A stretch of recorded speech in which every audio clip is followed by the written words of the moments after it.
क्या आप tummy fat या एक्सेस स्किन से परेशान हैं?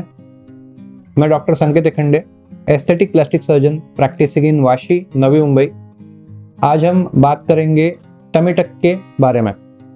टमी टक ये एक ऐसा ऑपरेशन है जिसको एब्डोमिनोप्लास्टी ऐसा भी बोलते हैं, जिसमें हम आपका टमी का एक्सेस स्किन और फैट के निकाल के आपके पेट को एक अच्छा शेप दे सकते हैं। तो किन किन लोग में ये ऑपरेशन करने का हम सोच सकते हैं?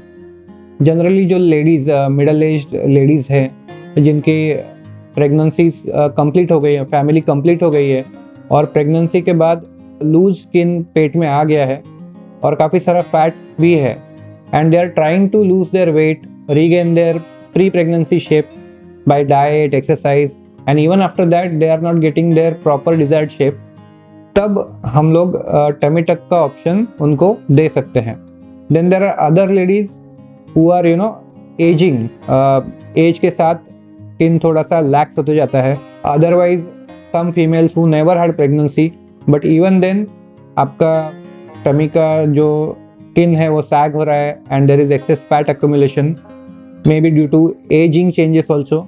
इन these females also we can consider tummy टक।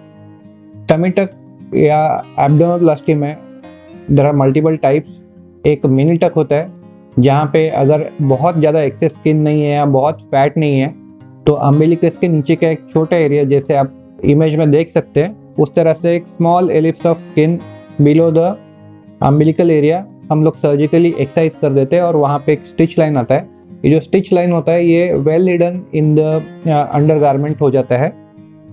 Then there is classical tummy tuck या तो full tummy tuck, and recently it is adjuncted by liposuction.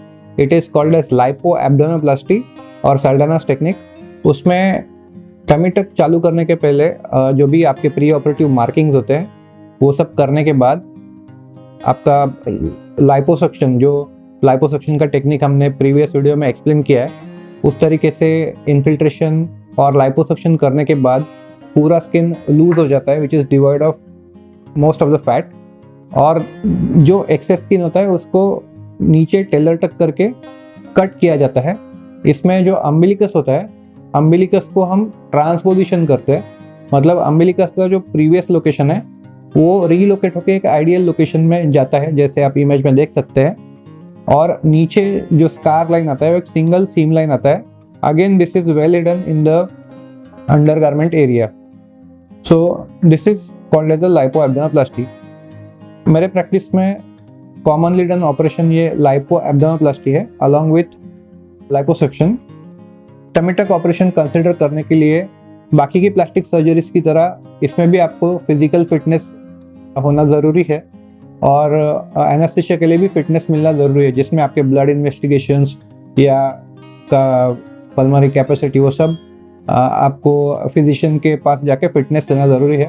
Once you are fit for the surgery, ये एक मेजर सर्जरी है, इसके लिए आपको admit होना पड़ता है।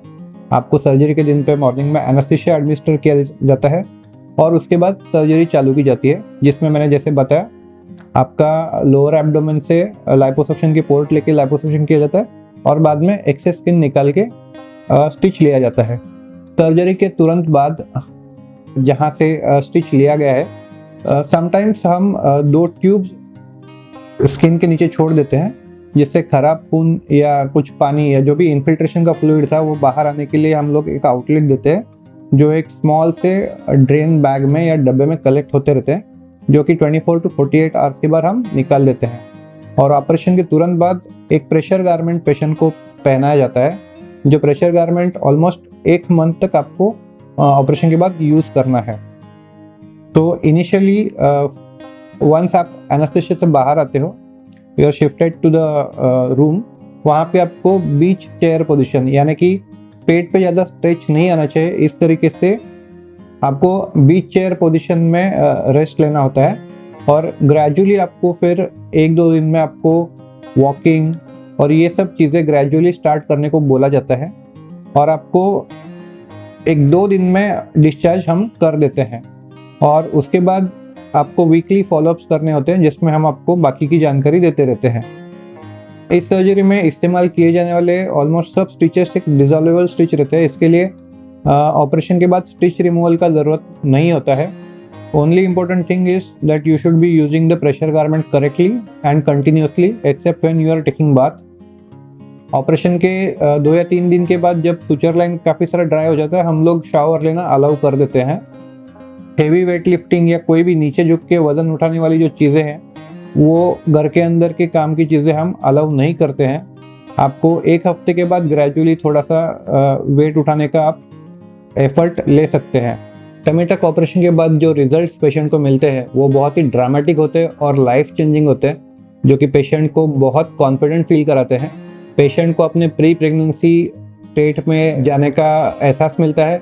उनके प्रीवियस जो क्लोथ्स है वो क्लोथ्स पेशेंट वापस पहन सकते हैं और बहुत कॉन्फिडेंटली कैरी कर सकते हैं।